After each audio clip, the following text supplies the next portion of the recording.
Hi everyone, and welcome to another stupendous episode of Trip Around the Multiverse with your host, the son of a plumber, Carl Charles, And the undesirable to undeniable CY Chong. we, as you all know, it's WrestleMania weekend or week, Yeah. whatever. Woo! And we're going to talk about night one of WrestleMania and our Uh, thoughts and yeah. opinions. But But before just that, before that, yeah, we're gonna quickly talk about NXT Stand and Deliver, yeah. which Now, was in the morning of so in night one. this was on at UK US time. This was on at 1 p.m. Yeah, and this then WrestleMania started at 8. yeah, So I was like, oh, that's a bit. Usually, then the takeover of the day before, but mid-afternoon wrestling event. All right, fair, fine, I yeah. guess. Sure, I guess. Yeah. What? Uh, Yeah. It was a. How many matches was there? I want to say 6. This is terrible. I should have actually known this. Um, not much happened really. The women's tag team titles changed hands on the oh, hold on. pre-show. It's a 6 match card, but the women's tag team titles on the kickoff show. Yeah. So it was the kind of 7. Yeah, Yeah. so Do yeah, you want to count technically it? 7. Yeah. Yeah, and yeah, they Raquel Gonzalez Yeah. and Dakota Kai beat Toxic Attractions for the Yeah. women's titles, which I didn't see coming, but Yeah. I guess. Do you watch the pre-show match? I think I saw the No, end of it. I watched the end of it because I was Yeah. watching. I started watching Stand Deliver. Then they said Yeah. about that. I was like, wait, when did that happen? They said on the pre-show. I Yeah. was like, oh, I tell you what's okay, also funny is when I loaded it up and looked at the timeline, it was like 5 hours long. And I'm yeah, like, this that makes no sense. So then I kind of had to skip until I got to certain parts. And it was like the middle chunk of the stream yeah, was the stand and deliver. Then everything else was like not padding, but just like pre-show stuff, yeah. kickoff stuff. And then after that, it's like a WrestleMania build or recaps of stuff like that. And it's like, wow, that's kind of It's yeah. I mean, confusing. if you just want to watch stand and deliver, they should have a mark point of when it starts. But Oh, because when I watched, wait, did I watch it live? Yeah, I watched it live, uh, and it just went literally. I started watching it at 6 o'clock. It went straight to the main event, not the main event, but the stand and deliver event. I was like, oh, okay, cool. all right, I guess maybe because I watched it slightly, maybe an hour afterwards, but I don't know why it was like that.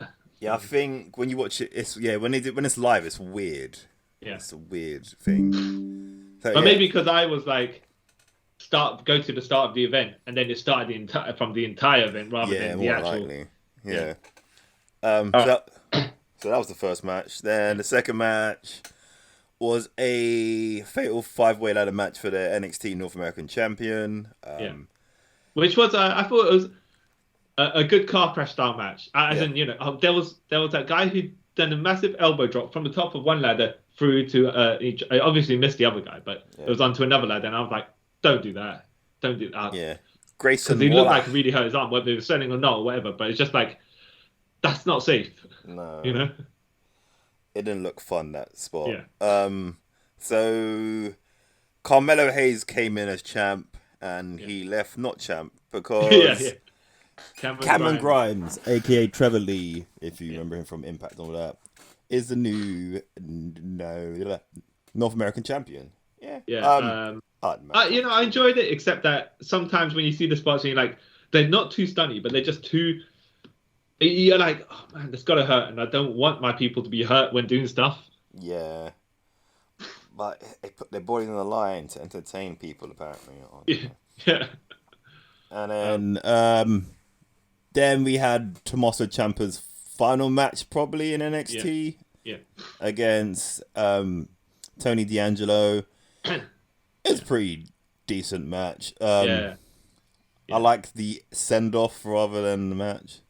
yeah. Because I feel like this Tony D'Angelo mob gimmick is okay. If he was doing it like he's the godfather of the mob lead, like the Italian mob, right? Mm. And then he's coming out in a suit and everything. You get like I want to say star power, but you can buy him as the number one, right? But he's doing like a tracksuit mob gimmick, Yeah. right? And I'm like, I don't know about this guy beating Tommaso Ciampa. Yeah, neither do I. But you put the new guy over, I guess. Yeah. Whatever. Yeah. Then Triple H came out and said thank you to him, which is pretty cool. Yeah. I was like, it's daddy and son sort of level. Yeah. Yeah, so that was cool. Apparently he's gonna be on the main roster. I think. I don't actually know. Then the fourth match was a triple threat tag team match. Yeah. With I can't remember the rules of the match where it's like 3 people in at a time. Yeah. I want to say I think it's Lucha Libre rules. Technically, I don't know. Yeah, exactly. I don't know. Actually. They said it, but I forgot what they actually triple said. threat tornado tag? No, it's not tornado. So it's triple threat tag. I think. Yeah, but with 3 people instead of 2 people. Yeah. Which I liked. It was a good match. Yeah. I like Imperium actually. Imperium versus the Creed Brothers versus MSK. Yeah. I like the I like the Imperium. The group. Yeah, I like Imperium. Yeah. But I am a huge fan of MSK all of a sudden. Yeah. Well, after this match or just before? No, kind of like before, like when it was in Impact as the Rascals. I didn't really care for them. Yeah. Because like all like just weed jokes and stuff like Yeah. But then I don't know when it came to NXT. I don't know. I think it might be their presentation. It's all like colourful and stuff, and they seem like just like cool dudes. It does help. It does help when you like not saying you do the same things in a different company, but what it is how they showcase you. Yeah. And what you can take what you learned elsewhere and the bits that you used in your run that didn't work. When you start with the new company, you can eliminate those. Yeah. And come off better. Yeah. You know? So yeah. I can see why they would work for you. I mean, it wouldn't work for you elsewhere, but then suddenly do because it just kind of. Yeah. It's that weird fresh coat of new coat of paint sort of thing. Like, that's cool. Imperium came in as tag champions, left without the belts, as MSK picked up the win with. I don't know if the finish is cool, but it's pretty cool. So basically, it's a top rope Hurricane Rana into a sit-out powerbomb. Yeah. I thought it looked good. It looked good, right? Yeah. But if the guy did flip onto the other guy's shoulder more perfectly, it would have looked better. But it's cool. I don't know, because then it'll look weird. Because I saw it as like, it's like with the gin and juice by, what's their names? My mind's blanking today. Private Party. Oh, yeah. Like, it kind of looks more impactful if when the guy's getting the power, like the Hurricane Rana, and he gets caught in midair by the powerbomb, it kind of looks more impactful rather than you're gonna sit on my shoulders. Then I'm gonna powerbomb you. It's like no. It's like the flip. I guess it's you know when you do it and it's slightly off. The timing's sometimes not perfect. I'm just saying is this instance. I think there might have been a little bit of mistiming. It did look good, but I was like, okay, maybe I'll catch him. Not catch him in the Batista bomb, but come down that way. I think the guy was too tucked in as he was coming down. Yeah. That's all. But yeah, that's quite unique. I enjoyed that. So MSK are 2-time NXT Tag Team Champions. Pretty cool. Yeah. Then we had the semi-main event. Yeah. Technically. No, because there's a match after this one. Yeah, but that's kind of a briefer match, really. Oh, okay. Yeah, it's true. So, women's NXT Championship match. Mandy Rose being the champion versus Cora Jade versus Io Shirai versus Katie Ray. You know what? I thought it was an alright match actually. It was pretty good. It was pretty well. Okay, so I was like, all right, well, considering the talent in there and considering it's a 4-way, they can cover up any. I mean, Cora Jade's like only 21 or something like that. So I was like, I wonder how she's going to look in ring. Because to be fair, she might have a lot of experience behind her and actually look really smooth. But you never know. Never know, yeah. And Mandy Rose is one of those where you're like, sometimes she's good and sometimes she isn't. Yeah. But in this match, she pulled her weight. I was like, I was gonna cuss her for this match. I was like, you know what? But I know you mean. Some matches she's kind of no. But they were smart to do it in a 4-way because then everyone can cover everything out. Katie Ray took a Canadian Destroyer in the apron. And I was like, ooh. I mean, it looked good and everything, but I was like, yeah. Yeah. moves like that, it's like there's so much margin of error. Like, yeah. No, rather take that on the floor than the apron. If I'm honest. And I did like it how everyone got a chance to do stuff. Yeah. And look good, kind of in the process. Yeah. And Mandy Rose took a beating, but made it look like she didn't slide win it. She got an opportunity and made the most of it. Like they kind of playing with her as like she's quite like a smart tactician sort of thing. She sees an opportunity, she takes it, which I like. Yeah, I mean it's good. It's good. Of course, it's just one of those things where you're like, she could be on the losing end. Yeah. But just be all right. I'm gonna stay here, and then sneak up and take a chance or something. Yeah, like in this match, I was okay with 3 of the 4 people winning. Oh, okay. Like, but you probably weren't 200% on Cora Jade winning because I guess she's just a bit too fresh. Yeah, and I thought like, where did she sort of go, or if like she wins the title already, like where do you sort of go with that? Yeah. Right. I can see. You know what I mean? For her, she's got time, and it's probably better to have a little bit of a build before you kind of get to that stage. Yeah. And like, I was quite like, if Io won, I'd have been happy. If Kaylee Ray won, I'd be happy. But then when Mandy Rose won, I was like, ha! Yeah. That's awesome. It probably makes the most sense for Mandy to win. Yeah. Yeah. I was like, that's awesome. And her but it's not it wasn't too predictable like you said. No. Yeah. And I love her knee. Her running knee's quite awesome. Yeah. The V trigger, right? Yeah. Did she have a name for it? I don't think they. No, I don't think they just call it like a running knee or something, a bicycle knee or something. Really. Yeah, something like that. Because they haven't named it, which is surprising why they haven't. Yeah. I mean, there's all sorts of names they could do with like, because the group of Toxic Attraction, you do like some poisonous name or something that's kind of like whatever. But it just, you could do a lot of things to name that. Yeah. With. Yeah. And then we had our sort of cool down match, which was pretty. I liked it, but yeah. The ring Gunther, general Gunther, aka Volta, versus LA Knight, LA Knight, aka Eli Drake. Yeah. I you know what I like about.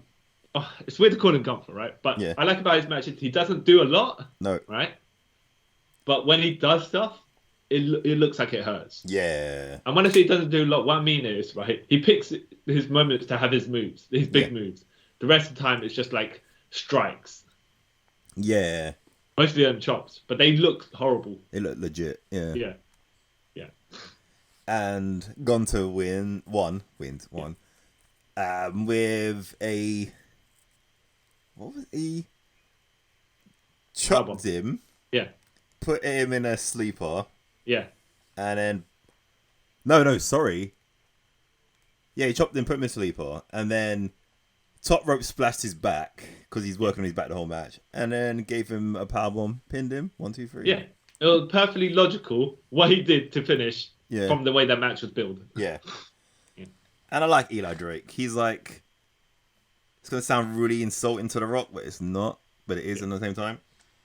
A sort of more athletic version of The Rock. Well, hold on. No.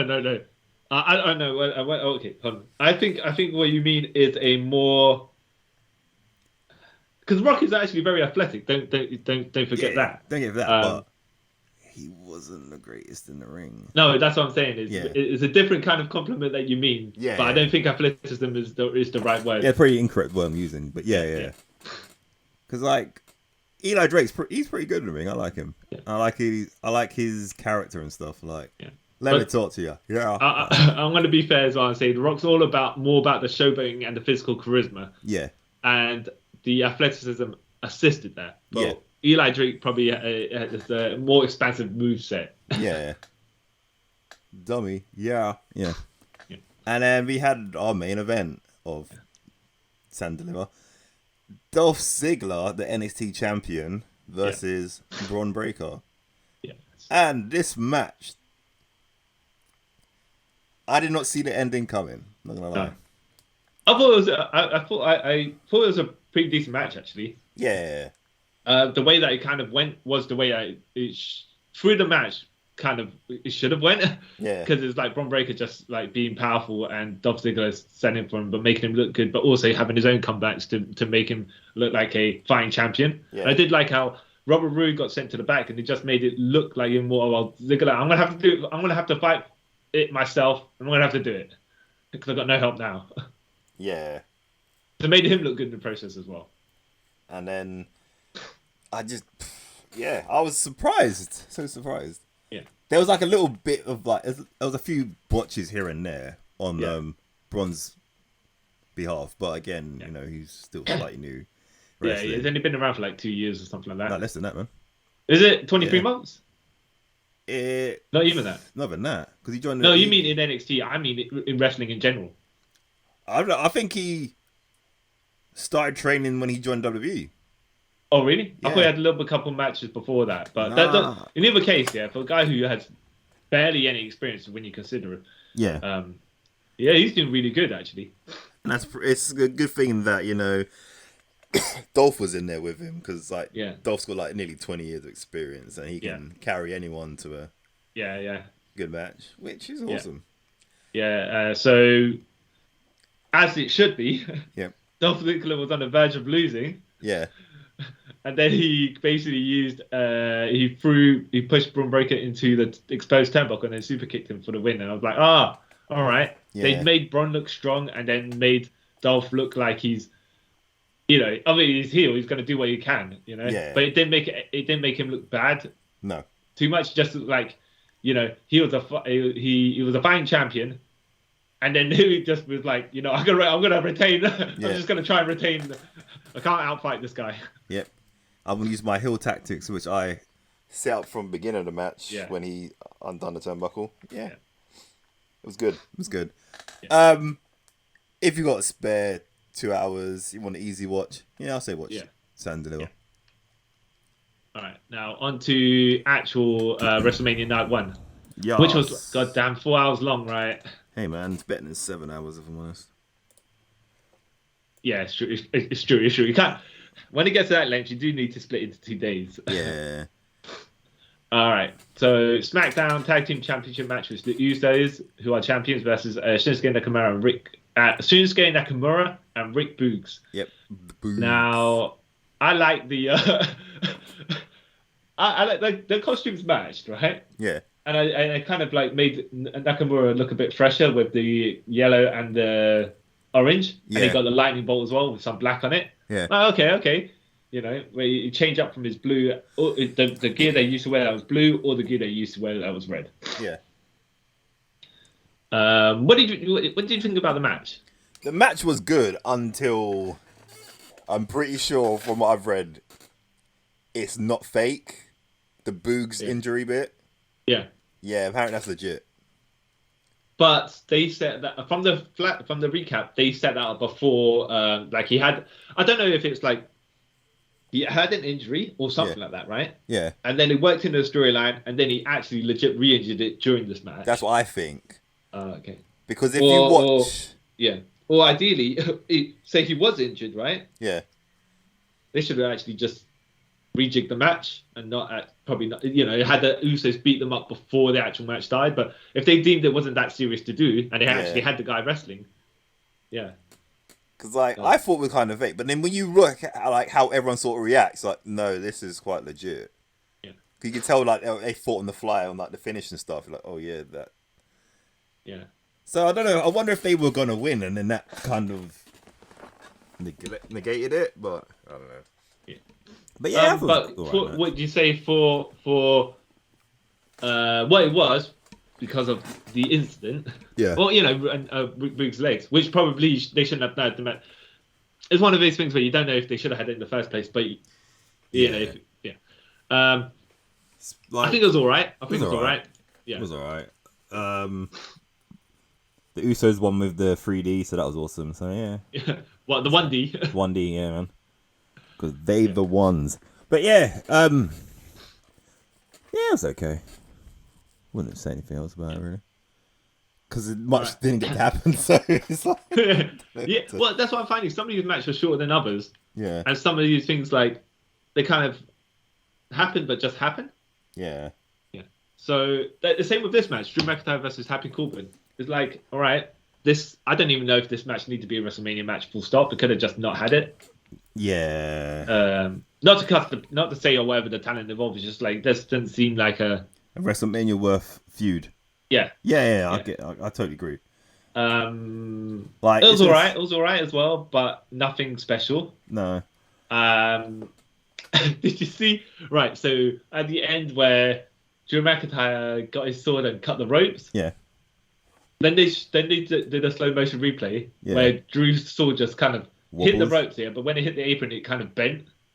I was like, using a rubber sword, you should not be doing slow motion with that. That wasn't a rubber sword. What was it? It's a real sword, because when he goes back, it's normal. I don't know. Oh, okay, maybe. And if it was a rubber sword, it wouldn't be able to cut the rope. Maybe it was the angle then. Maybe it was the angle that I saw it at. Yeah, no, because I've seen the picture as well, and then I saw people go off about it, and then some like dude who's no fitness goes, "Yeah, that would happen if you're cutting something and it hits, metal does wobble." I was like, oh yeah. Hold on. Oh, it might be because they're ring ropes. Are they steel cables? No. Are they ropes? Yeah. Oh, okay. Well, I don't know then. Because I think it might have been when it hit the apron. Yeah. Obviously, the force. I think isn't the side of the aprons like might be metal. I don't know. Must have. Yeah. For them ones, it might be. Yeah. It's true. But to be fair, it could be the angle that when you're moving something really quickly. Yeah. And the camera is like between the frames of the cameras is catching whatever. It just looks like it's bent when it's actually not. Yeah. Yeah, it could be that as well. Yeah. So it's still a cool visual, but yeah. To pause on that bit is a bit awkward. Yeah. And the other kind of funny thing is, so you're telling me this guy cut the ring ropes, right? So you're gonna have to spend X amount of time fixing the ring before the next match starts. Yeah, but like, if you notice, like, wait, what's the next match?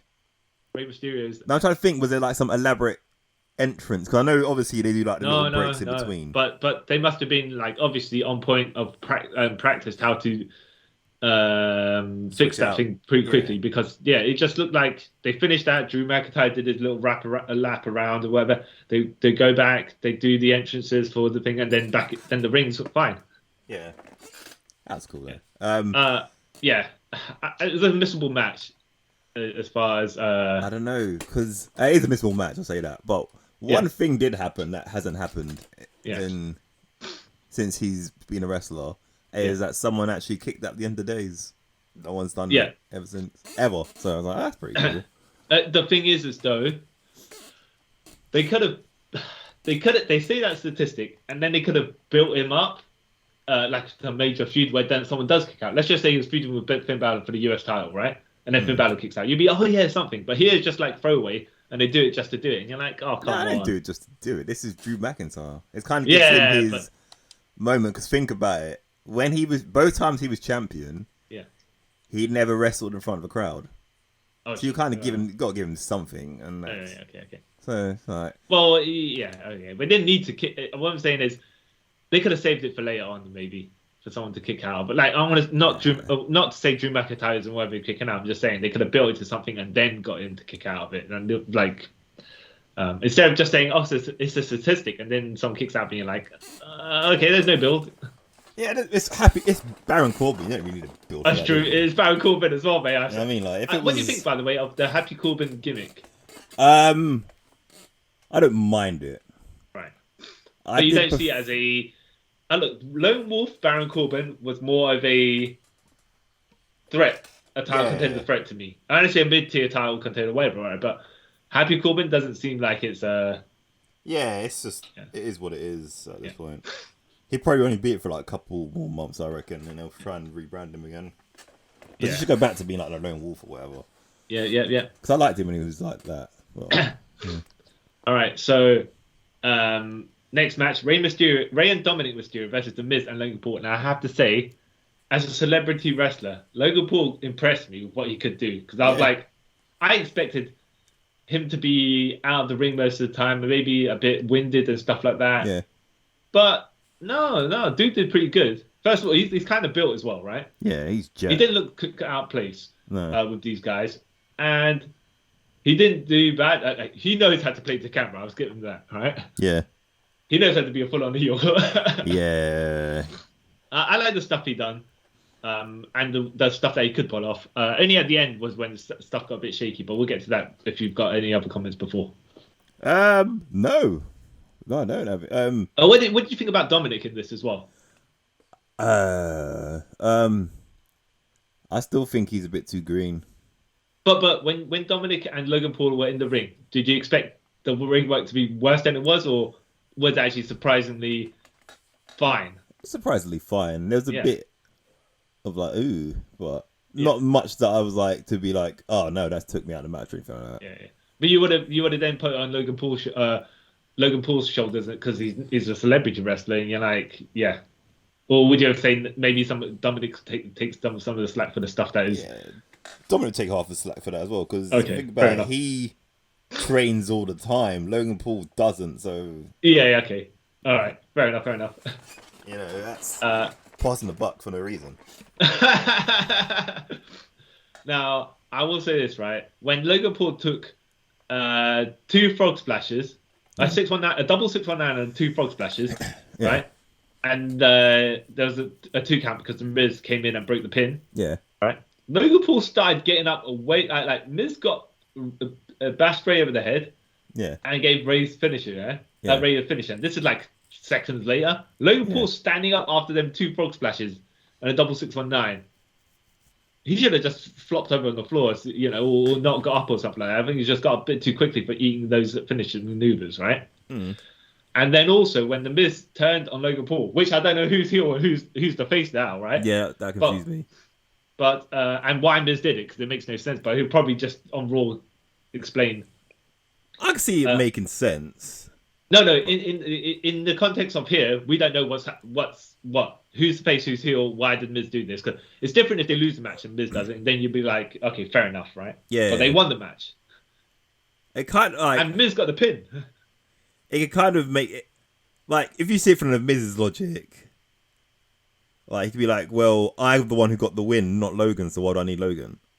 Sort of thing. It's true. But then why are you celebrating with him? Why are you lifting his hand? So you give him the skull crushing finale. yeah.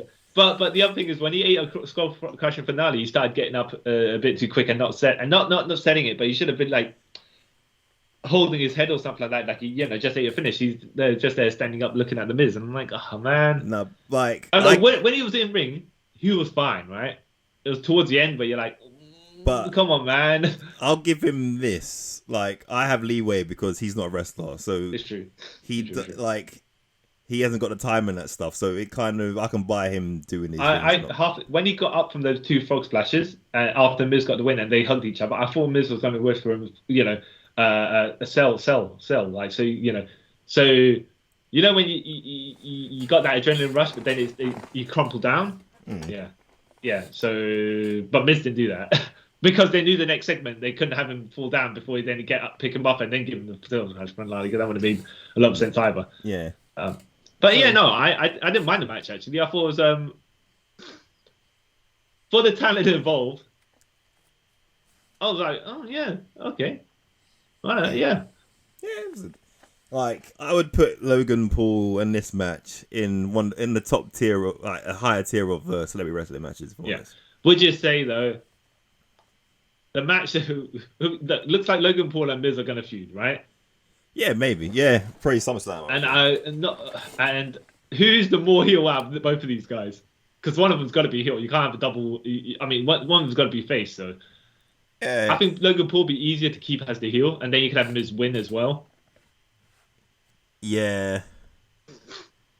Because Logan Paul seems to be hated by everyone. Yeah. Miz just hated by wrestling people, wrestling fans. Not wrestling like hated as a heel character. Yeah. So you could easily kind of just swap. But I wouldn't want Miz to lose against this guy just because Miz lost to people that he shouldn't have been lost to anyways. He should have. But I get what you mean. But Miz is fine. No matter what happens, Miz is fine. Yeah. All right. Raw Women's Championship match: Becky Lynch, champion versus Bianca Belair. I really enjoyed this match actually. Yeah, same. Really Bianca with the power moves and Becky with the Becky just kind of doing the stuff. I want to say doing the stuff Becky does, but she was just like, well, I ain't gonna fight power. Yeah, I'm gonna be sneaky. Yeah.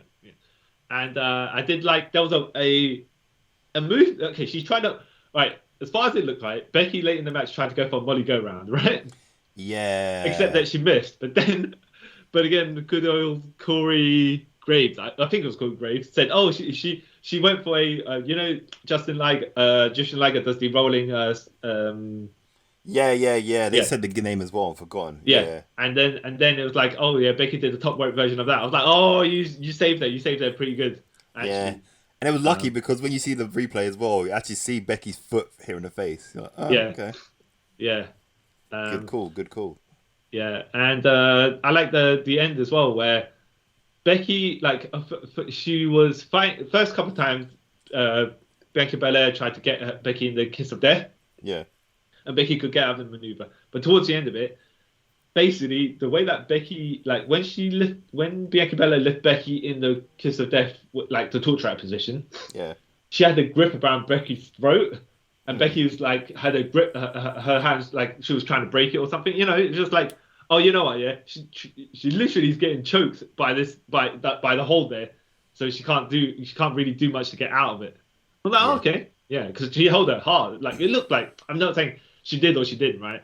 But from the look like, it looked like, oh, basically you proper trapped her throat, and she Yeah. ain't getting out there. Like no way, Monfrey. Yeah. Yeah. Yeah. Um. Yeah, I liked it. I liked it. There was I wasn't talking about people kicking out 450 splashes, but that's that's another thing. People kick out 450 splashes. Well, no one. Everyone kicks out her one, so it makes no difference to Yeah, me. yeah. Yeah. Yeah. The reason why I kind of like this match is more as well. Like actually, for a lot of these WrestleMania matches, Yeah. like the video packages before it were pretty awesome. Like, oh, okay. Yeah. They've built more. They built story into this. So obviously, it's for like people who rarely watch to sort of catch them up to speed of what's going on. So yeah, that added a lot to this match, and it made me be kind of all right with Well, the whole I SummerSlam mean, thing. Bianca Belair has always been she's strong and athletic as well, so that kind of gives a lot of things for her to do it within the match as Yeah. far as moves are concerned. Yeah. Yeah. But yeah, it was good. Yeah. There was moments where I thought, oh, Becky might actually win this.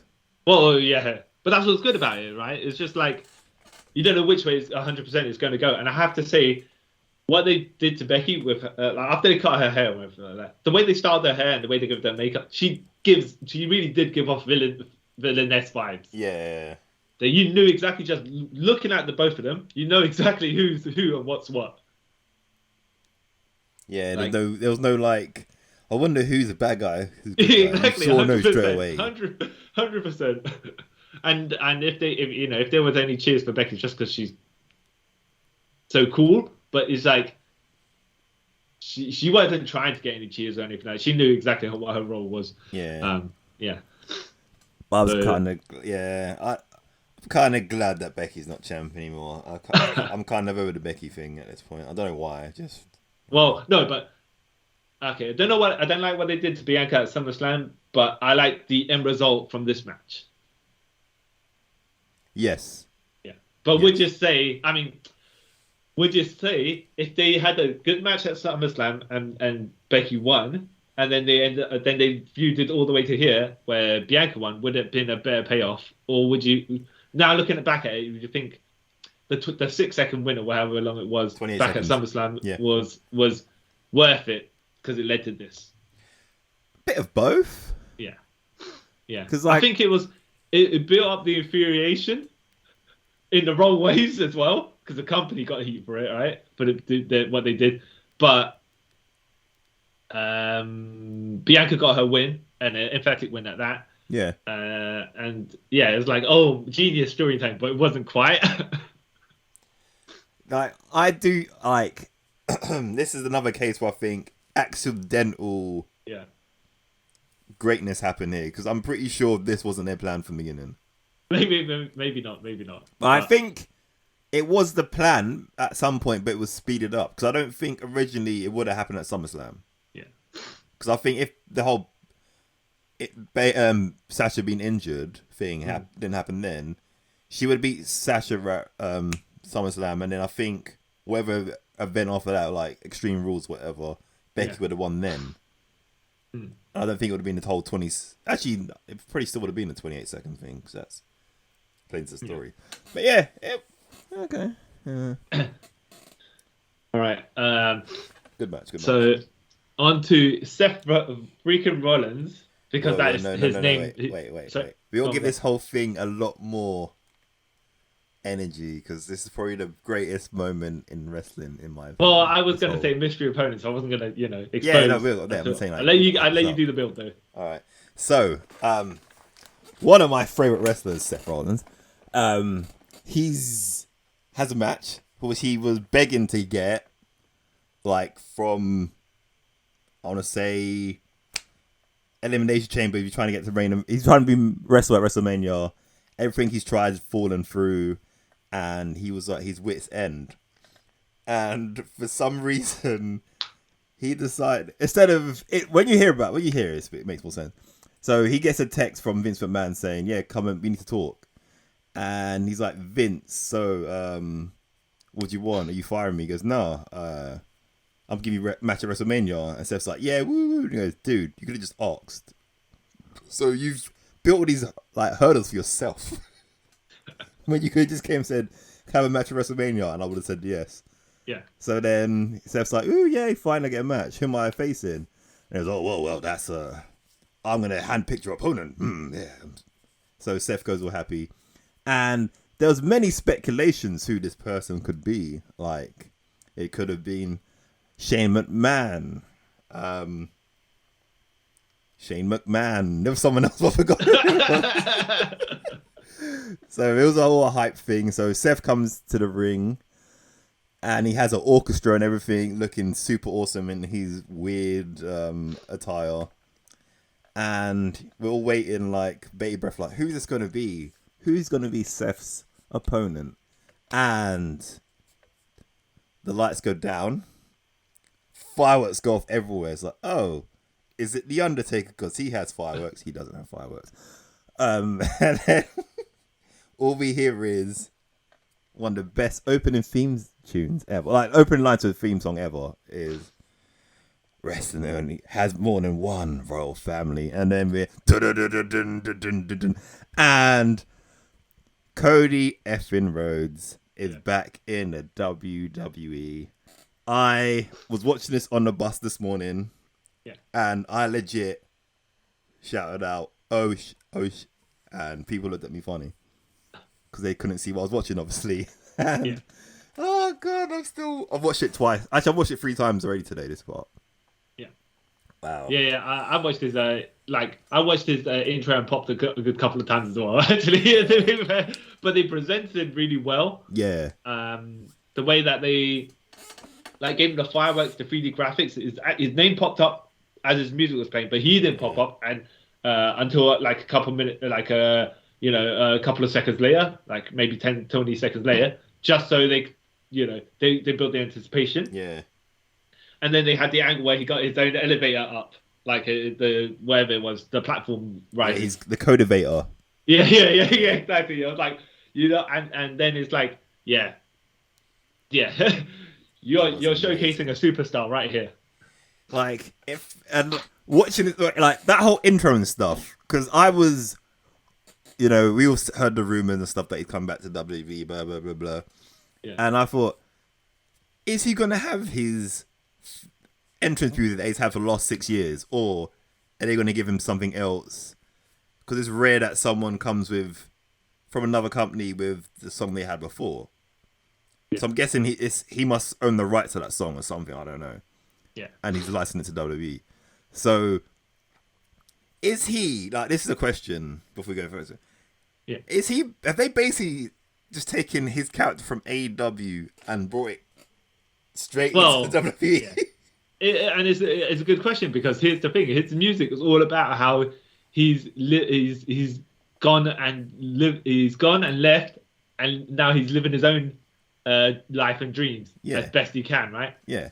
But it doesn't make sense for him to come back and have that music, because he's like, well, I'm coming back to the company I left, and it's not quite the same. Yeah. But it's now attached to him as a character. Yeah. as a performer for the 6+ years he was out. So you wouldn't get the same pop if he didn't, and it would not be the same if Smoke and Mirrors was playing. Yeah, better say that. No, like Um, because even had like the Cody Codevator, because like in that AEW he had that. So like Yeah. it's and everything just seems like his Titantron video package was even basically the same as his AEW one. yeah. So I'm like, this is amazing. I'm so confused about what's going on. Yeah. Oh man. But he got a good pop when he what's it called when he came back. Yeah. And Seth Rollins, the way he reacted wasn't like, oh, he super sell, oh, it's Cody Rhodes. He was like, nah, I'm in for a fight and I'm gonna fight this guy. Yeah. The match was good. It was. Yeah. Oh yeah, the match was really good actually. There was a bit where Cody tried to like from the ring steps do a Hurricanrana to Seth, right? And I think he hit cause I think it was a balance issue, but it looked really good because then it looked like he went to do the move and Seth was going to reverse it into a powerbomb and splattered Cody on the floor. Then gripped him up and then threw him into the barricade. Yeah. Right. Now I don't think obviously he was meant to drop Cody or maybe it was Cody that unbalanced him because you know when you're on the top and you're coming down, you need someone to grip you. Anyway, in either case, it made it look like he took more devastating maneuvers than he originally planned. Yeah, because they kind of covered that botch. Yeah, because they lifted him up anyway and threw him to the barricade. They went straight to the next spot. I'm like, Cody, that must have hurt when you hit the ground though. Because like you could have saw it as this, like he went to go for the Rana. Yeah. Even though he didn't didn't like the other bit, and that like before he went to as Seth brought him back up, so they kind of covered it that way rather than he completely dropped Cody and then picked him back up. Yeah. It looked like you know, it looked like one of those things where it's going to go wrong, but let me turn it into something else first and then complete whatever we're going to do because it's going to be unsafe. Otherwise, I mean, we're already off balance. You can't help that. Do like that. Okay, first of all, the crossroads is not a super effective finishing maneuver anymore. But this is why I was thinking it's his same character from AEW because it's like in his later days at AEW, it took him like 3 crossroads to beat someone. Yeah. So I was like, this is some weird like long-term booking that didn't even happen in your company and you're still going with it. I'm so confused. No. That's what you have. That's master. Okay, I'm just joking, of course, right? Yeah. But you can say that is just super master storytelling because it is. It's by accident. He's taken, as far as this company is concerned, out of continuity things and working it within continuity. Yeah. But yeah, I like that basically. So Seth looked good because he kicked out one crossroad, right? Yeah. And then they continued the match, right? And then he took 2 in a row. And then Cody did the old Dusty Rhodes, shake. I don't know what it's called, right? The bionic elbow. Yeah, shake, rattle, and roll, bionic elbow, or whatever. Yeah. And then he gave Seth Rollins another crossroads. I was like, cool, because you didn't bury Seth Rollins. No. Both of you look good coming out of it, and basically you're just like saying, Seth Rollins, I'm gonna finish you, and you kick out my finishing maneuver the first time. I'll make sure you're staying down time. After this. Yeah, I like that. Yeah, man. This match, he even did a Cody cutter. They called it the Cody cutter. Well, a super Cody cutter. That's the thing. I was like, oh, maybe that was going to be it, but yeah, that's what I thought. I'm like, well, with the RKO around, and you do the super Cody cutter, and people kicking out that, it's just like, yeah, but this is stupid logic again, wrestling logic. Yeah, Randy Orton's mastered the RKO, so that's why his one's the most devastating one ever. And that's why when Seth Rollins did a pedigree, yep, that Cody Rhodes could kick out of it. Yeah, because he didn't master it like Triple H. Yeah, I really thought that Cody was gonna finish him the pedigree though. Yeah, because that's one of the things like, he's gonna do the pedigree as he's apparently. Oh, this is another. It's sort of related to this, but it's not. Remember, I've been hearing that apparently that Cody's gimmick is going to be exactly the same gimmick as it was in AEW. We'll have to see how he tweaks that because that was getting mixed responses. It's the best way you can put it, right? Because then there's some people that were like, "Oh, he's doing it on purpose, and there's long term." But then he's also, we don't know if he's actually doing it on purpose because he's not giving us any indication that there's an actual plan to it.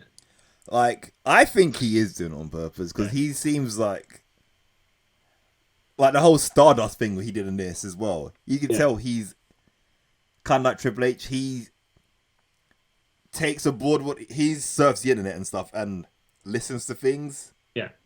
And like, if you notice of Cody's character before, like even though he's in W and stuff, when people started noticing Cody and stuff, he hardly went into it. Like he full on went into it. Yeah. So I'm interested to see what he does with limited. Look, they've presented his comeback really well. That's like they're surely going to do something with him, right? Yeah. But you never know. Of course, because you don't know what their plans they have in advance, so you don't know. But I'm just saying, if he wins Money in the Bank, I wouldn't be surprised. Yeah, same. For example, if he wins Money in the Bank and takes the title off Roman, because you know how it is, right? He's going to he's probably going to ambush him after his match is finished. Not a heel ways, but you know the way that Roman's going to be is built right now. Yeah.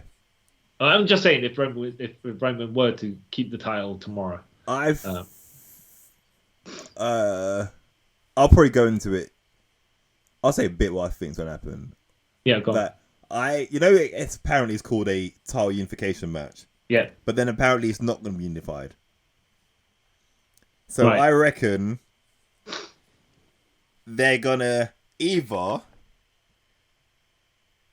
Roman's gonna have both belts and just at one point go, don't want this belt no more, or whatever. Or they're gonna create another main title for the other show.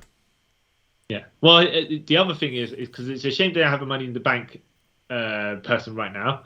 Yeah. Because you could have done that. Yeah. Whoever win the title, so you could, they had a Money in the Bank title holder. Yeah. Roman and Brock are having their match. Yeah. This person cashes in, right, on a specific person's title, not both of them. Yeah. Right. And that way you can take the title away from the unification. Yeah, because they like. And then and then after this person's run off the title, Brock and Roman still have to continue their title match. Okay. That'd be funny. See, that would have been awesome. Because that's kind of like what happened to Becky when she had both the SmackDown and Raw titles, isn't it? Yeah, yeah, yeah. Someone cashed in on her on the SmackDown title, if I remember correctly. Yeah, yeah, but yeah, so. Yeah, but when I'm saying, I'm not saying they're gonna just literally have Cody win the Money in the Bank and then cash in on Roman, whatever. But I'm just saying the way they're presenting him is like the way they're showcasing him, like, definitely we're here to do something with this guy. However, who knows? Yeah, exactly. I would like them to do something with him because it kind of brings his like real life story full circle. Like he left because he felt unappreciated, then they brought him back because they knew his value. You know what I mean? So that'd be pretty cool for him. Yeah. Yeah. And it was good because it was a good win for him to have against Seth Rollins because Seth is a guy they've always positioned decently on the paper, like on the card, wherever he is on Raw and stuff like that. He's been in main events. He's won world titles. Yeah. He's definitely up and he shifts up and down to mid main level. Title area. So they established Cody in that from there in the pecking order. Yeah, which he deserves. Yeah, because he did work his ass off those 6 years he was away. Dude put himself through a flaming table less than like 4 months ago. Who does that? Who does that? He did it. So What do you think of it now? He's got his weightlifting belt that he hands off to kids like in this one time he handed off to kids like how Bret Hart hands his sunglasses out. Yeah. But I think it's probably going to be too expensive to keep on hanging out to kids. Yeah, I think it's just a one-off for like WrestleMania. Unless they're going to do something with it, like if he hands it to a kid and then you get the heel to grab it and just start. Yeah. And grab it at some point in the match, grab it and start whipping Cody with it. But then we don't know if he's going to be a face or heel coming out of this. True. Or we don't know if he's going to be a face that thinks a heel that thinks he's a face or whatever. Yeah. Because like to be fair, like I love Cody. He's like one of my favorite wrestlers. But I like heel Cody Rhodes because he's just awesome. Yeah. So if the way that the Crossroads has been done, you probably should change his finisher. And I didn't mind him doing the Cody cutter, except that wasn't his the finish or his new finisher. I mean, like, if you did the crossroads, people started kicking out of it, and you just built to having the Cody cutter as your actual finish, fine. But it seems like maybe he's going to find something else. And I know he was using the vertebraker for a while, but some people you can't do that on. Yeah, and it's too risky. I reckon if he does go heel, he'll be using the pedigree. I laugh but legit, it makes sense. Yeah. And it kind of carries on his story from AEW and kept on teasing it. So if he went heel, it makes sense if he started using that. Yeah. So we'll wait and see. It'd be awesome. All right. Also, just a quick strange random fact about Cody Rhodes. He's the only wrestler to wrestle in AEW, New Japan, Impact, WWE, and there's another place. Ring of Honor? Ring of Honor, yep. Using the same name. And theme music as well? Yeah, now, yeah. What did he use in Impact? Did he use he used this Kingdom, the one he's come out with now. Yeah. Well, you look at that, man. And he's breaking barriers, yeah. Yeah. Cody's the best. Also, he apparently ended racism, so he's awesome. I will say this was there was a moonsault he did during this match. Oh yeah. Yeah. That I think he kind of almost hit the floor before he hit Seth Rollins. Yeah. Yeah. I was like, ooh.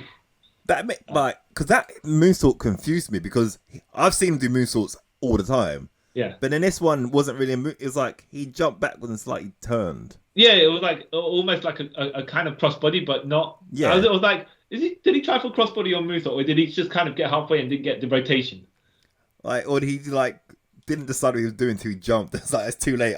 Maybe he slipped, right, and he couldn't finish it. Yeah. But it was like I was worried for his own safety at that point. Yeah. They covered it well again. Yeah. So yeah. Favorite match of the night. So, I want to say this. This has been my favorite match of WrestleMania. So far, yeah. Between this and the women's match before. Yeah. Though Cody did get the bigger pop. Yeah. And it did make more sense for him to take, as the match continued. You know what I mean? But rather, I could have done without the finishes, not the amount of finishes that he did, because fair enough, he had to do he did 3 in a row in the end. That's not the thing. It's just but you can probably need a new finisher at this point. Yeah, it's coming, man. It's the pedigree. Yeah, it's gonna call it the Cody Gree. It's gonna be awesome. yeah. I love Cody, man. He's the best. And people think I'm trolling. I'm being serious. I love Cody. Yeah, Cody is good, but we'll see what they do with him. That's the question. All right, so I was going to say final match of the night, but it's actually not. Oh, God. SmackDown Women's Championship match: Charlotte Flair versus Ronda Rousey. Charlotte Flair being champion. Yeah. I was personally. Yeah. I didn't know who was heel and who wasn't. And I know they tried to present Ronda Rousey as the face, yeah. But she didn't get when she came. She doesn't have the charisma enough to draw. And I know that she's the baddest woman in the planet, and she could probably beat me up in a real fight. I mean, she can actually legit beat me up in a real fight. Yeah. But she doesn't portray that on screen. No. Those qualities that she in the UFC, that's fair enough because you know how that's legit, right? Yeah.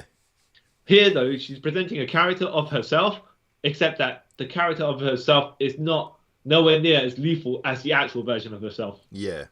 It's like a really watered down version of herself. Yeah, which is strange because you should be playing it up. Yeah. But in UFC, her credentials could do the talking for her. Yeah. And unfortunately, she can't do her own talking. Yeah. I was like, who are they booing? Who are they cheering? Because I know who's supposed to be what. At the same time, neither of these ladies are getting I want to say the wrong or right reactions, but more like it's kind of heel versus heel, except that who do we cheer, who do we hate less? Yeah. It's like Charlotte we should boo for because she's meant to be the heel. Yeah. But she's representing wrestling and she is a wrestler. Yeah. And this is outsiders, quote unquote. But then Ronda Rousey's not even as the level that she's supposed to be, where you're thinking, even if she was an outsider, she wrestles good, and therefore we still we respect her ability, right? Not to say, I mean, she's not doing bad, but as for she is still a person you would see as transitioning from one sport to the other, not as a wrestler. Yeah. Yeah, like. So it was like, and she doesn't present herself well in the sense that as a good babyface. Like, it's weird because when she first came about, like for WrestleMania 35 and all that, I felt like her character work and all that was a lot better than it is now. Yes, yeah. Somehow she got, I don't want to say, somehow she regressed, but at the same time, I think that's because she's partially healing, but not. Yeah. And I don't know if that's because she's maybe legit unlikable, and then it's seeping into her character, or maybe she doesn't do well under certain pressurous situations, and then from there you kind of, so it's easier to be a heel than a face, right? Yeah. And if something gets on your back as a face, you kind of have to pretend it doesn't happen, right? Or you got to deal with it in a way that still suits your character. Yeah. So if you got booze and you're supposed to be a face, if you're a heel, you can eat that stuff and just be like, oh yeah, that's my heat, right? Yeah. If you're a face, that kind of means you're doing something wrong-ish. Yeah. The match wasn't that bad, actually. That wasn't that bad. But I could have done without Charlotte splattering on the floor. Yeah. I think Rousey did they won the apron. No, she was in the ring. Yeah, was she was in the ring.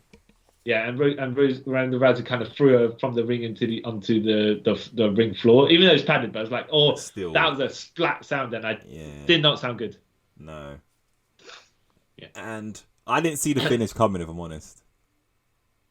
Yeah. I thought Ronda was gonna win.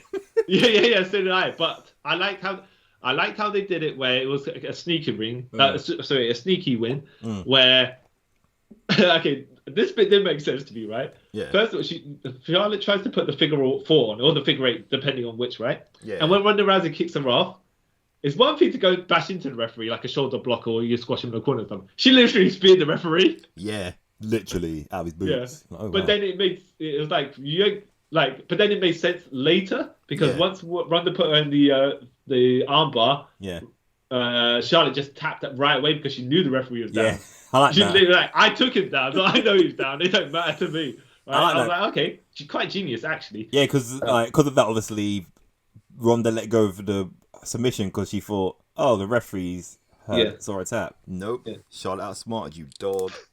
Yeah, so it was a big boot to the face. I love her big boot. And then Ronda she looked like she was KO'd. No, I mean, like, as far as she's standing, because she went down and out, right? And then there was a referee count. But then after the referee count, she kind of rolled and not necessarily got it, but she was kind of staring daggers at Charlotte. I was like, maybe you should have stayed down a bit more or hold your jaw, because it was like a flash knockout thing. Yeah. But she kind of didn't, and I was like, how did the big boot knock you down for a free count that you got KO'd from, you know? Yeah. Though I have to say it's quite funny because Charles Robinson was refereeing the match. Yeah. And I was like, well, maybe he's going to go to his Little Nate's persona to help Charlotte win. You got to remember, they pretend Ric Flair don't exist anymore. Cause oh, yeah. What he's been doing lately. Yeah. And they pretend WCW don't exist, so they can't do them 20-year storylines that actually have a payoff. Yeah. But yeah, like, as far as referees are concerned, you know how they're made of glass? Yeah. So he took a spear, but then he was up like seconds later to make the... No, 30 seconds later to make the count. I'm like, he should have been down from a spear, right? From a solid-looking lady like Charlotte. Yeah. That should have cut him in half. Yeah. As far as the referee concerned, you should have got another ref to run to the ring, because he can't be getting up from that. As far as the powers of a referee is concerned, because when she put on the referee shirt, you minus 10 on all stats. Yeah, it's literally, isn't it? Prone to miscounting and easy distractions once you're... Yeah. Vision impairment. No perception checks for that. None of that stuff. Yeah. But what do you think of the overall match? This is gonna sound really bad. Yeah. I'll be honest. I'm not feeling too well today, and I woke up late to do live thing in the morning. So I watched this match and I Yeah. fell asleep. So I had to go back and watch it again. Yeah. So that's no knock on the match. But Yeah. the second time I watched it, obviously when I was awake, it was good. Yeah. It wasn't great. It was confusing, but it wasn't. Yeah, because you don't know who to cheer, who to Yeah. boo. But at the same time, it's like, look, man, Charlotte was trying. I don't want to say, oh, she was carrying Ronda, because Ronda should have been at the point now you would be thinking that she's capable of doing certain things. Like Logan Paul looked really good for a guy who, yeah. So it's like, but Ronda kind of stuck to what she knew, except what she knows doesn't look spectacular, except even though it would hurt for real. Yeah. But this is more theatrical. So when you see a judo throw or something like that, it does, and you're taking it, you can't really sell certain things, even though you know it'd probably tear off your arm or whatever, right? You know? Yeah. I think she's got to kind of adjust her moveset for the more animated aspect of wrestling. Yeah. And sort of for, I would say, for longer matches. Yeah. Because I heard matches before were kind of like sort of quick, innit? Right. But I've noticed the longer her matches are, the more not impressive they are. Yeah, well, yeah, I know, and I think she was training with Shayna Baszler before this as well, like to lead the lead up of the match. But you know, thought Shayna would have could give you so much more advice on how to do certain things. Yeah, makes sense. Yeah. But I mean, like, I can't say it's more. Look, it's probably more Ronda's side, certain things. Yeah. Than on Charlotte's side, because Charlotte's had good matches with people and blah blah blah, right? Yeah. But yeah, Ronda's been training long enough that I think she could have good matches with certain people, but maybe it's better for her, like Mandy Rose, to be in multi-person matches. Yeah. Because I don't think she can quite hold her own on a one-on-one match. Yeah. Or one match of this length, anyways. It's like 20 minutes long. Yeah. But yeah. I don't know if it's a question for me. Actually, no. I'll ask you the question near the end, because it's kind of when we summarize our whole experience. Sure. All right. Yeah. So the last match of the night. Oh, okay, first of all, it's the KO show where Kevin Owens is basically carrying this feud with Steve Austin by himself, right? Yeah. Magically. But he's good. He's always good on the mic as well. And then he gets Stone Cold Steve Austin on the show. Stone Cold's knee brace comes loose at one point, so Kevin Owens has to continue talking. Yeah. And they cut the camera around it. The best. Which I thought was kind of funny. And then basically he's like, well, Steve Austin, I didn't invite you here to chat. Right, I came here to beat you up. So, do you want a match? Yes or no? And then Austin's like, use that. Yeah, but he called him the S word. Yeah. And I was like, oh, okay. But that's part of Stone Cold's persona, so it kind of makes sense. Yeah. And they had a fun brawl, is the best way I could put it. Yeah, man, it was. I knew it wasn't gonna be a match. Yeah. Because what's the point? But yeah, it was a fun, entertaining brawl. Yeah. It was kind of, I want to say I was kind of jokes, but it was kind of also, yeah, you kind of expected what it was going to be because of how long Stone Cold's been out of the ring and how long he hasn't had the match for. Yeah. And they did what they could do. Could have done without some suplexes on the floor as well, because that stuff, like, the landings aren't great. No. But I did enjoy the showboating with the beers and everything. They masked a lot of things by doing other things. Yeah. If you look at this match, there's not a lot of moves. But then again, there's not a lot of moves in any Steve Austin match. No. Yeah. No, there's not. And Steve couldn't move as fast as he did in his youth. But hey, that didn't matter when you got the charisma to get the crowd pumping. So yeah. The Rock's got away with, I mean, we're not ragging on The Rock, by the way, but Rock and Hogan are the masters of the charismatic allure. Is that one way of putting it? Yes. Of mystery. Yeah. Showboating. So yeah, exactly. So you don't need to have matches to have a good wrestling match. I mean, moves to have a good wrestling match. But hey, when KO stunned Austin. Yeah. I thought, oh, okay, let's see how they're going to do this one because I wasn't expecting Austin to lose, right? But I did like how the finish was where Kevin Owens got a chair. He's like, F this, I'm going to get a chair and just smack Stone Cold with it. And he misses Stone Cold, hits the ring rope, it bashes in Kevin Owens' head, unprotected, by the way. Yeah, I saw that. I was like, ooh. Yeah. But it's the only way it could have kind of been done. I'm not saying they should have done it, but I'm like, yeah. But him hitting himself and then make it look like a not a lucky win for Steve, an opportunistic win for Stone Cold because he took a stunner afterwards, right? Owens took rather than Owens himself losing because he wasn't good enough, and then he's still got to have his rest of his wrestling career while Stone Cold's coming back just for a one-off match, you know? Yeah. But yeah, and then Stone Cold stuns Kevin Owens and gets a free count, and was the chaotic brawl, right? But I did like that Kevin Owens doesn't oversell the stunner. Yeah. I would have probably preferred it if Kevin Owens took a stunner and then kind of staggered up from it, how some people do, and this took another one to finish him off. Yeah. That would have protected him more. But it don't matter. That's minor, right? Yeah. I wasn't expecting too much from this because they weren't advertising it as a match, but they were like, something could happen, but you never know, right? Yeah. They did all the shortcuts and stuff like that. So a decent amount of shortcuts where you're like, hide this, hide that, and do that stuff, yeah. And then so Kevin Owens rolls that ring. Stone Cold's doing his beer bath win. When I say beer bath, it's just like when he opens the beer, he pulls like 90% of it on himself and 10% of it in his mouth, right? And then he gets Byron Saxton to come in the ring. Byron Saxton with his skinny, fit, white jeans, right? Yeah. And I was like, you deserve what's coming to you just by wearing that. The thing about this was like, Byron, don't you learn? Like this happened to him before. With Stone Cold, brought him in for a beer and stunned him. Like, dude. Yeah, I have to say, Byron Saxton gave a more dramatic sell, or over dramatic sell for the standard than Kevin Owens. So like, I don't know which one I prefer, but at the same time, it doesn't suit Kevin Owens to do a backflip roll like The Rock. Yeah. But Byron can do it because it's just like. Because I thought he's not as heavy set. Yeah. I thought and he's not as much of a tough guy as Kevin Owens presents himself to be as well.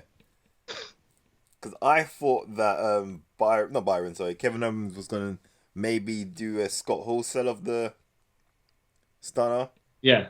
But I liked how he did one.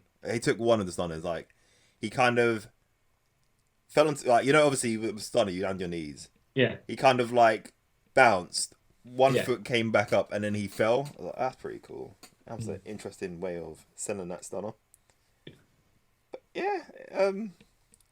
I enjoyed this chaotic brawl. But for what it was, whatever they presented it to be, I liked it. Yeah, definitely. So you had a final question you wanted to ask? Oh yeah, so in regard to like WrestleMania, this is like the sort of roundup thing. Is that like, would you change the order of the card or would you kept it how it was? I would have swapped some things around. Okay, so I don't know if I would have the Stone Cold Kevin Owens thing in the main event spot, but the way that it kind of it could have been like in the middle of the card. However, I think it kind of made sense for where it was of how they. It's a wild brawl, which is not a wrestling match. Yeah. And you would have got probably the biggest cheer for Austin winning at the end of it anyways, right? Yeah. And look how he messed up the ring with all his beers. You can wash out the ring after that. Yeah, exactly. That's going to take like a day or whatever. Yeah, exactly. So wherever that is, I'd probably have it still last because of what it ended up being.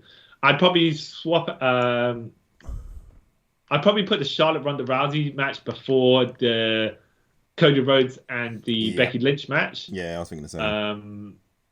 Maybe after the Miz and Logan Paul match as well. Yeah. I don't know. I think the same because I would have personally had because then technically it's main event. The Becky and Bianca match before the Stone Cold Kevin Owens thing. Yeah. Then technically it's the main event if you think about it, if it's wrestling. Well, it's more of a 2-3 square without knowing who Seth without knowing who Seth Rollins' opponent is. You can't really put that as the main event. Yeah. Because then people don't buy it as a main event. Yeah. Even though they knew Cody was coming or not, right? Yeah. It's just like, what if he wasn't? What if it wasn't Cody? Yeah. Then you would have positioned it all wrong. Yeah.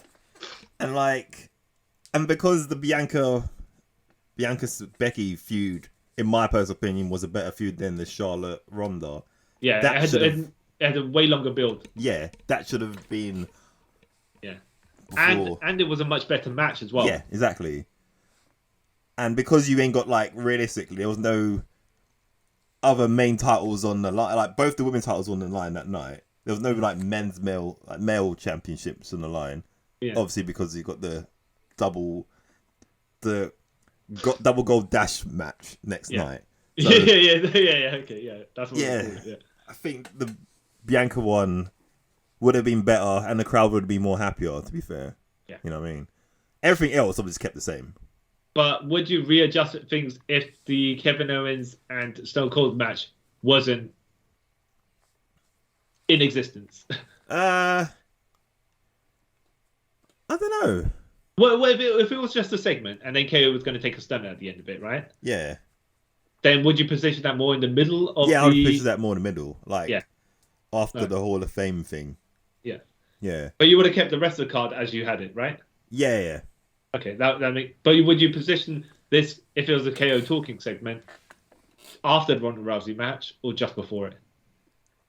Just before it. Yeah. I might position it afterwards, and then you have the Cody versus Seth, and then Bianca versus Becky after that. Yeah, actually, that could work. Yeah. But it'll just, it's one of those things where you don't know what they're gonna do. Yeah. But yeah, I definitely don't. Even though the company tried to tell me when Ronda Rousey's a big deal. Yeah. When she's in a ring, whether it's on the mic or actually having a wrestling match, she doesn't hold herself like she's a big deal. Yeah. So I kind of don't buy it. What they're saying and what they're showing me is kind of Yeah. But like I said, even if I was to fight, she'd destroy me. So she's just legit, but for some reason not. Yeah. She'll murder us both, if I'm honest. Yeah. But at the same time, no less. Yeah, probably. Literally. Yeah. She'll double armbar somehow. yeah. And the only way that we wouldn't tap out is she broke her other arms in the first place. Yeah. So, did you enjoy it then, WrestleMania? I enjoyed 2 matches of WrestleMania. Yeah. I really like 2 matches of WrestleMania, right? Yeah. Which is the Cody, Seth Rollins, and the Becky Lynch and Bianca Belair match. The Stone Cold Steve Austin match with a segment with KO was quite fun. The rest of it, the Logan Paul was actually quite impressive. As for what I was thinking, right? Yeah. Not to say it was great, right? But for the people involved, it wasn't actually that bad. No, it wasn't that bad. Yeah. It was all colourful and stuff. I like colours. Yeah. But I could have the Usos could have cut. Happy Corbin could have cut. I want to say the Ronda Rousey Charlotte match could have cut as well, but I would I think they would have just left that in. If it was a single card one night thing, right? I think they would have cut the matches I mentioned. They would have kept Charlotte and Ronda Rousey, and they probably would have not had a match for Stone Cold. They would have made it a segment, right? Because that was quite long. That was quite a lengthy segment. I was like, it was like half an hour. Well, I think it was over, right? Over half an hour, right? Double check, but you might be right. Yeah, I was like, wait a minute. So Charlotte Flair's match finished, yeah? And then I've got like 40 minutes left? Yeah, well, it says here, the match itself was 13 minutes and 55 seconds, but that's not including all the short bit and stuff, so... Yeah. And when I say the packages and stuff like that, the video packages and stuff, So yeah. What do you think of night 2? Gonna be better than night 1? I think it might be because it's gonna sound really weird to say it, but it has more of the wrestling matches in it. If you know what I mean. Okay. So you're saying potentially could be better. Never know if it actually is an execution, right? Know. Yeah, I'm not. I can't see the future, but yeah. But we'd hope from what's listed and from what we've seen. I mean, they've got 2 matches to really beat in quality, but they've got maybe 7 matches on the card, right? Well, apparently 8 from what Wikipedia says to me. Okay. Looking forward to any matches in night 2, which we're going to be speaking about, and then it's going to happen very soon anyway. Yeah, in a couple of hours. I am looking forward to quite a lot. To be fair, I want to see what madness comes out of Johnny Knoxville versus Sami Zayn. That's gonna be weird. Yeah. The triple threat tag team match is gonna be good because it's a triple threat tag team match. Yeah. Or it might not be, but that depends, right? I don't know. You got Arcade Bro, there's Freak Profits, Alpha Academy. It should be good. Edge versus AJ. I'm looking forward to that. Yeah. Me too. And the main event, Brock versus Roman. I want to see where this awesome story goes. Let's just say, right? And I'm not predicting. I'm just saying. Yeah. If they say it's a 30-minute match or something, right? Because how it's going to go, and it goes to time limit draw, then those people walk away looking good, right? Yeah. But I'm not sure if Roman and Brock are going to be having a 30-minute match. No. Actually, I don't know. If there's shenanigans and stuff, then it could go 30 minutes, I reckon. I mean, their first match went pretty decently long. Yeah. And then every other match was like a third of that length. Yeah. But the first match, again, not to brag, I was there. And a lot of it was just like them looking at each other in the crowd, booing Roman. Yeah. But I was like... But when I didn't like it the first time I watched it, right? But yeah, same. Actually, I liked it the first time I watched it because I was there. But then as I've watched it again later on, like, this is a pretty good match. Yeah. I was like, the first time I was like, oh, just Roman getting beaten up for way too long than he should. But then when I watched it again, I was like, you know what? Actually, he does get beat up for a while. But he does get his comeback, and he gets a short, compacted comeback, right? Yeah. But basically just spamming all sorts of everything at Brock, which is fine, right?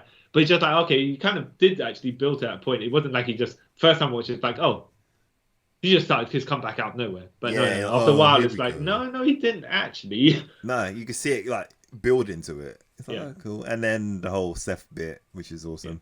Yeah. And then when you think about it now, accidental long-term booking, it plays to the story. Yeah. You know what I mean? Yeah. They just luck into stuff a lot, don't they? Yeah. Oh, wrestling.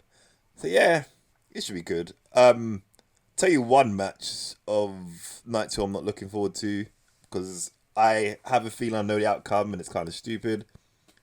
Bobby Lashley versus Omos. Yeah. Yeah, I don't get it. And we're both going to say Omos is probably going to win, right? Yeah. Omos making Lashley look bad in well, but is he not still injured? I think he might be. That's why he's having this match. Yeah. And then it'll be a short, quick win for Omos. Yeah, and then Lashley will come back. Yeah. And be fine because he's Lashley. Yeah. And then they can say, as you do typically, I was injured when he defeated me, blah, blah, blah.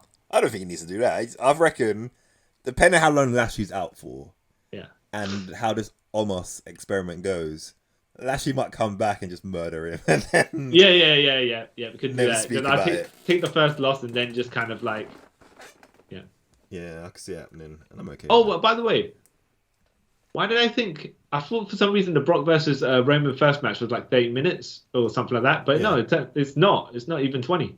Isn't it? No. Oh. So why was I thinking the match was so long? Did it have another match that went that length? I don't know, because I'm pretty sure, like you said, all the other matches were quite short. Wait. Except for the WrestleMania, is it 36 match where he kicked out 6X5? Which match was that? It might have been, or was it? There was a SummerSlam match, if I remember correctly. Yeah. It could have been that. I think it's SummerSlam 2017. Wait, is it? Yeah. But yeah. I wrote Wrestlemania. Yeah, because I know there's one of them is just like spam, spam, spam, spam, spam. Yeah. No, it's not SummerSlam. But anyway, yeah, it's. I'm trying to remember what match. I know you're talking about because I remember that in my head. Like, oh, this is just the spam fest. And then because he wins. Yeah. Because Roman doesn't win. He's never beaten Brock, has he? He didn't win that one. He didn't beat him at WrestleMania that time. No. Yeah. I know there's one he wins and then he loses it. It wasn't a WrestleMania match, but he loses it at one of the Saudi shows. But I can't remember which one it was. Yeah. But that sounds. Remember? Yeah. It should be cool. Yeah. Well, especially since they flipped the roles and Roman is the tribal chief, which is a better evolution of the character than his Shield static character. Yeah. And Brock is no longer the Beast. Brock Lesnar, he's the country lumberjack man, like lumberjack farmer. I don't know whatever he is, right? Yeah. Yeah, but he's having fun mucking about, so fair enough to him. If he's enjoying what he's doing, then who can he seems like he's got a bit more of a new lease of life with the silliness that he's doing. Yeah, I love this new Brock. He's the best. All right, cool, nice. That's what I'd be surprised. I wouldn't be surprised if he actually wins. It'd be weird, but it makes sense. It does make sense. But yeah, so that was WrestleMania Night 1. Great times. Yeah. Okay, and that's us signing up. I mean, no other comments, right? No, just I'm mentally preparing myself to watch it again. Maybe watch Night 2. Yeah. Yay. No, I'm not saying that because I don't want to watch it. It's because like I've had barely any sleep and that. Well, not only that, but when you watch 2 hours of NXT, 4 hours of WrestleMania Night 1, and then you probably got 4 hours of WrestleMania Night 2. That's 10 hours of wrestling over like a really short period of time. Yeah. And then I got to somehow find time to quickly glimpse through Ring of Honor Supercard. Oh, geez, yeah. Which I heard was good. That's why I was like, you know what, I'll give a look at it. But yeah. Cool. Wrestling! Yeah. So yeah, let us, as usual, let us know what you thought of WrestleMania if you watched it. Was you blown away by Cody's dramatic return to the WWE, the prodigal son, as they called him? Yeah, let us know. And I have been the visionary Kyle Charles, and you have been? I am the man with the warlock/witch cackle, CY Chung. And we'd like to thank you for taking this stupendous trip with us around the multiverse. Bye. Bye.